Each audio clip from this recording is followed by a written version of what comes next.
ایک اصول بتایا، فرمایا قُلْ لَا يَسْتَوِي الْخَبِيثُ وَالطَّيِّبُ وَلَوْ أَعْجَبَكَ كَثْرَةُ الْخَبِيثِ۔ مطلب کیا ہے کہ پاک اور ناپاک برابر نہیں ہو سکتے، پاک چیز اور ناپاک چیز، چاہے ناپاک چیز مقدار میں کتنی ہی زیادہ ہو، مقدار میں ناپاک چیز زیادہ ہے اور پاک چیز کم ہے، مگر پھر بھی دونوں برابر، ہمیشہ درجے میں بہتر کون ہوگا؟ پاک۔ یہاں اللہ نے فرمایا وَلَوْ أَعْجَبَكَ كَثْرَةُ الْخَبِيثِ، کہ ناپاک چیز کی کثرت اور زیادتی اور ڈھیر سارا ہونا تمہیں کتنا ہی اچھا لگے، اس کے باوجود وہ پاک کے برابر نہیں ہو سکتا۔ دیکھو نا، اب سود لوگ کھاتے ہیں، حرام کھاتے ہیں، مردار کھاتے ہیں، مردار مرے ہوئے جانور کی بریانی بنی ہوئی ہو، مرے ہوئے جانور کا قورمہ یا چکن، مری مرغی کا کوئی پلاؤ بنا ہوا ہو، یا ایسی کوئی اور چیز بنی ہوئی ہو، کڑھائی بنی ہوئی ہو، تو جتنی مرضی مزیدار بنی ہو اور چھوڑنے کو دل نہ کر رہا ہو، لیکن جب پتہ چل جائے کہ یہ مردار جانور تھا تو کھانے کو دل کرے گا؟ یہ مطلب ہے کہ ناپاک چیز کتنی ہی آپ کو اچھی لگ رہی ہے، وہ زیادہ ہے، وہ اچھی ہے، وہ خوبصورت ہے، لیکن ہے ناپاک، تو وہ پاک کے برابر کبھی بھی۔ یہ چند باتیں اس رکوع کی۔ اب ہم ترجمہ کرتے ہیں۔ دروازہ بند کر دو یہ والا۔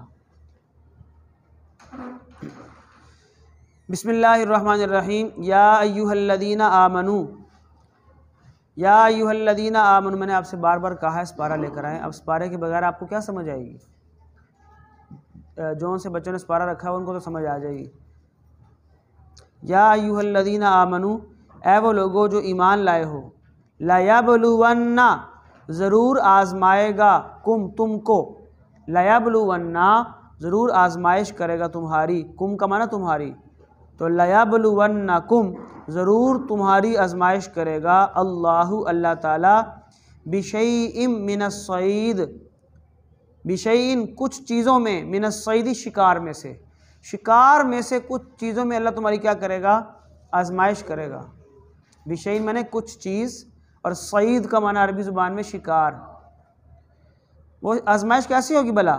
تنالہ، پہنچے ہوں گے اس شکار کو، تنالو میں نے پہنچے ہوں گے یا پہنچ جائیں گے، اس شکار کو، ایدیکم تمہارے ہاتھ، یعنی تمہارے ہاتھ اس شکار تک پہنچے ہوئے ہوں گے، ورماحکم، و تمہارے نیزے، نیزہ سمجھتے ہیں تیر کی طرح جو ہوتا ہے، تمہارے نیزے اور تمہارے ہاتھ اس شکار تک پہنچے ہوئے ہوں گے، مگر اللہ تمہاری اس شکار کے ذریعے کیا کریں گے؟ آزمائش کریں گے۔ بات سمجھ آئی ہے؟ اللہ یہ آزمائش کیوں کریں گے؟ لیعلم اللہ، لیعلم، تاکہ جان لے، اللہ تعالیٰ، من، کون ہے، یخافہ، جو اس سے ڈرتا ہے، بالغیب، بن دیکھے۔ اب اللہ نے فرما دیا حالت احرام میں شکار نہ کرو، تو اللہ نے جب کہہ دیا شکار نہ کرو تو تمہیں کیا چاہیے؟ شکار نہ کرو۔ اب اللہ تعالیٰ تمہارے سامنے موجود تو نہیں ہے نا، اللہ یہ حکم دے کر یہی آزمائش کرنا چاہتے ہیں کہ کون ہے جو بن دیکھے اس کے حکم کی پرواہ کرتے ہوئے اس سے ڈرتا ہے۔ لیعلم اللہ، تاکہ اللہ تعالیٰ جان لے، من یخافہ، کہ کون ہے جو اس سے ڈرتا ہے، بالغیب، بن دیکھے۔ فمن اعتدی بعد ذلک، پس جو کوئی اعتدی، حد سے تجاوز کرے گا، بعد ذلک، اس کے بعد، تو فرمایا فلہ عذاب علیم، فلہ، اس کے لیے، عذاب ہوگا، علیم، دردناک۔ کیا ہوگا؟ دردناک عذاب۔ تو حد سے تجاوز کرنا اللہ تعالیٰ کو پسند نہیں ہے، جو حد سے تجاوز کرتا ہے اللہ تعالیٰ فرماتے ہیں اس کے لیے دردناک عذاب ہوگا۔ یا ایھا الذین آمنوا، اے وہ لوگو جو ایمان لائے ہو، یا اے ایمان والو، یہ بھی ٹھیک ہے، اے ایمان والو، لا تقتلوا، تم مت مارو، الصید، شکار کو، وانتم حرم، جب تم حالت احرام میں ہو، وہ میں نے اس حال میں کہ انتم، تم، حرم، احرام کی حالت میں ہو۔ ومن قاتلہ، ومن، اور جو کوئی، قاتلہ، اسے مار ڈالے، یعنی شکار کو، منکم، تم میں سے، ومن قاتلہ، اور جو کوئی شکار کو مار ڈالے، منکم، تم میں سے، حالت احرام میں تھا اور کیا ہو گیا؟ شکار کو مار دیا، حالانکہ وہ تو منع تھا۔ اب فرمایا فجزاء، تو بدلہ ہوگا، مثل ما، اسی جیسا، قاتلا جو اس نے مارا، جیسا جانور مارا ایسا ہی جانور بدلے میں کیا کرے گا؟ اللہ کی راہ میں قربان کرے گا۔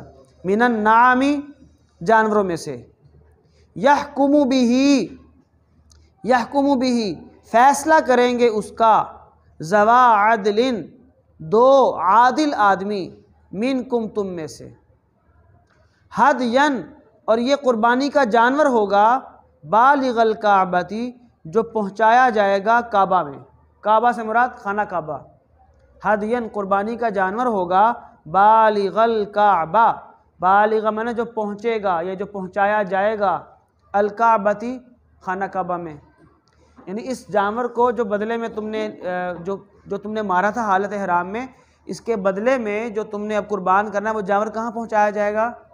خانہ کعبہ، یعنی مکہ مکرمہ، وہاں پہنچا کے وہاں ذبح کیا جائے گا۔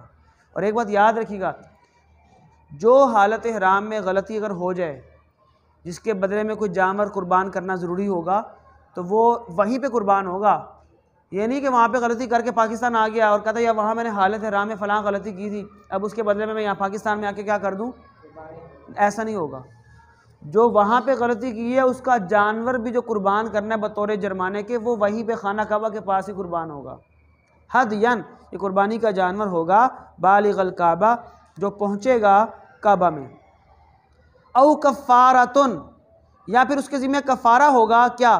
طعام مساکین، چند مسکینوں کو کھانا کھلانا، او عدل ذالک صیامن، او عدل ذالک، یا اس کے برابر، او کا معنی یا، عدل ذالک، اس کے برابر، صیامن، روزے ہوں گے، یا قربانی کا جانور یا اسی کے برابر مسکینوں کو کھانا کھلانا یا اسی کے برابر روزے رکھنا۔ اور یہ ساری سزا اس کو کیوں ملی؟ لیذوقا، تاکہ وہ چکھے، وبال امری، اپنے کام کی سزا۔ اس نے غلط کام کیوں کیا؟ اور وہ غلط کام کیا تھا؟ احرام کی حالت میں شکار کرنا، احرام کی حالت میں شکار کرنا، لیذوقا، تاکہ وہ چکھے، وبال امری، اپنے کام کی سزا۔ وبالہ میں نے، آپ ہی اردو میں بھی استعمال کرتے ہیں لفظ وبال کا، لفظ استعمال کرتے ہیں آپ۔ عفا اللہ، اللہ نے معاف کر دیا، عما سلف، جو ہو چکا، ومن عاد، اور جو کوئی دوبارہ کرے گا، فینتقم اللہ، تو اللہ تعالیٰ انتقام لے گا، منہ، اس سے، واللہ، اور اللہ تعالیٰ، عزیز، زبردست، غالب ہے، ذو انتقام، انتقام لینے والا ہے۔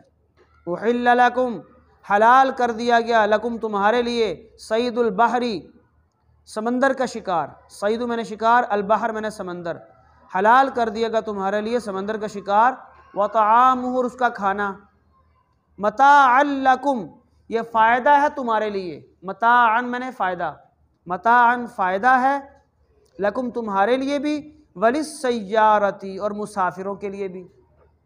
تو حالت احرام میں تم کیا کر سکتے ہو؟ سمندری شکار کھا سکتے ہو۔ تو پھر حرام کیا ہے؟ وحرم، اور حرام ہے، علیکم، تم پر، صید البر، خشکی کا شکار، البر کا معنی خشکی، صید میں نے شکار، اور حرام ہے تم پر خشکی کا شکار، ما دمتم حرما، جب تک تم احرام کی حالت میں رہو گے۔ واتقوا اللہ الذی، اور ڈرو تم اللہ تعالیٰ سے، واتقوا اللہ، اور ڈرو تم اللہ سے، الذی، وہ اللہ تعالیٰ، الیہ تحشرون، الیہ، جس کی طرف، تحشرون، تم جمع کیے جاؤ گے۔ جعل اللہ، بنایا ہے اللہ تعالیٰ نے، الکعبۃ، خانہ کعبہ کو، کون سا خانہ کعبہ؟ البیت الحرام، حرمت والا گھر، احترام والا گھر۔ پھر دیکھیے، جعل اللہ، بنایا اللہ تعالیٰ نے، الکعبۃ، خانہ کعبہ کو، البیت الحرام، جو کہ حرمت والا گھر ہے، کیا بنایا ہے؟ قیاماً، قیاماً للناس، لوگوں کے قیام کی جگہ، لوگوں کے قیاماً، قیام کی جگہ، للناس، لوگوں کے لیے۔ اور اللہ نے کیا بنایا؟ والشہر الحرام، حرمت والے مہینے بنائے اللہ نے، والہدی، اور قربانی کا جانور جو اللہ نے بنایا، والقلائد، اور وہ جانور جن کے گلے میں پٹا ڈلا ہوا ہو۔ یہ سب کچھ کیوں کیا اللہ نے؟ ذالک، یہ سب اس لیے ہے، لتعلموا، تاکہ تم جان لو، ان اللہ، بے شک اللہ تعالیٰ، یعلم، جانتا ہے، ما فی السماوات، جو کچھ آسمانوں میں ہے، وما فی الارض، اور جو کچھ زمین میں ہے، وان اللہ، اور بے شک اللہ تعالیٰ، بکل شیء علیم، ہر چیز کو جانتا ہے، بکل شیء ہر چیز کو، علیم جانتا ہے۔ اعلموا تم جان لو، ان اللہ بے شک اللہ تعالیٰ شدید العقاب سخت سزا دینے والا ہے۔ دیکھو بھی اللہ نے منع کیا نا کہ حالت احرام میں شکار نہیں کرنا، تو جب تم نے حد کو توڑا تو اللہ تعالیٰ سزا بھی دیتے ہیں۔ اعلموا تم جان لو، ان اللہ بے شک اللہ تعالیٰ شدید العقاب سخت سزا دینے والا ہے، وان اللہ اور بے شک اللہ تعالیٰ غفور بخشنے والا ہے، رحیم رحم کرنے والا ہے۔ آگے بھئی رسول کا کام تو کیا ہے کہ اللہ کا پیغام پہنچا دے، کوئی عمل کرتا ہے یا نہیں کرتا یہ تو بات کی بات ہے۔ ما علی الرسولی نہیں ہے، ما میں نے نہیں ہے، علی الرسول رسول کے ذمہ، الا البلاغ سوائے پہنچا دینے کے، الا میں نے سوائے البلاغ میں نے پہنچا دینا، نہیں ہے رسول کے ذمے الا البلاغ سوائے پہنچا دینے کے، واللہ یعلم اور اللہ تعالیٰ جانتے ہیں، واللہ یعلم اور اللہ تعالیٰ جانتے ہیں، ما تبدون جو تم ظاہر کرتے ہو، وما تکتمون اور جو کچھ تم چھپاتے ہو، ما تبدون جو تم ظاہر کرتے ہو، وما تکتمون جو کچھ تم چھپاتے ہو۔ قل آپ یہ بھی فرما دیں، لا یستوی برابر نہیں ہو سکتا، الخبیث ناپاک والطیب اور پاک، یہ بات میں نے آپ کو ابھی سمجھائی تھی۔ قل آپ فرما دیجئے، لا یستوی برابر نہیں ہو سکتا، الخبیث ناپاک والطیب اور پاک، ولو اگرچہ اعجبا کا تمہیں کتنا ہی اچھا لگے، کثرت الخبیث ناپاک چیز کا زیادہ ہونا، کثرت میں نے زیادہ ہونا اور خبیث میں نے ناپاک، ولو اعجبا کا اگرچہ تمہیں کتنا ہی اچھا لگے ناپاک چیز کا زیادہ ہونا، فاتقوا اللہ پس تم ڈرو اللہ سے، یا اولی الالباب اے عقل والو، فاتقوا اللہ تو تم ڈرو اللہ تعالیٰ سے، یا اولی الالباب اے عقل والو، لعلکم تاکہ تم تفلحون کامیاب ہو جاؤ، لعلکم تاکہ تم تفلحون کامیاب ہو جاؤ، وما علینا الا البلاغ۔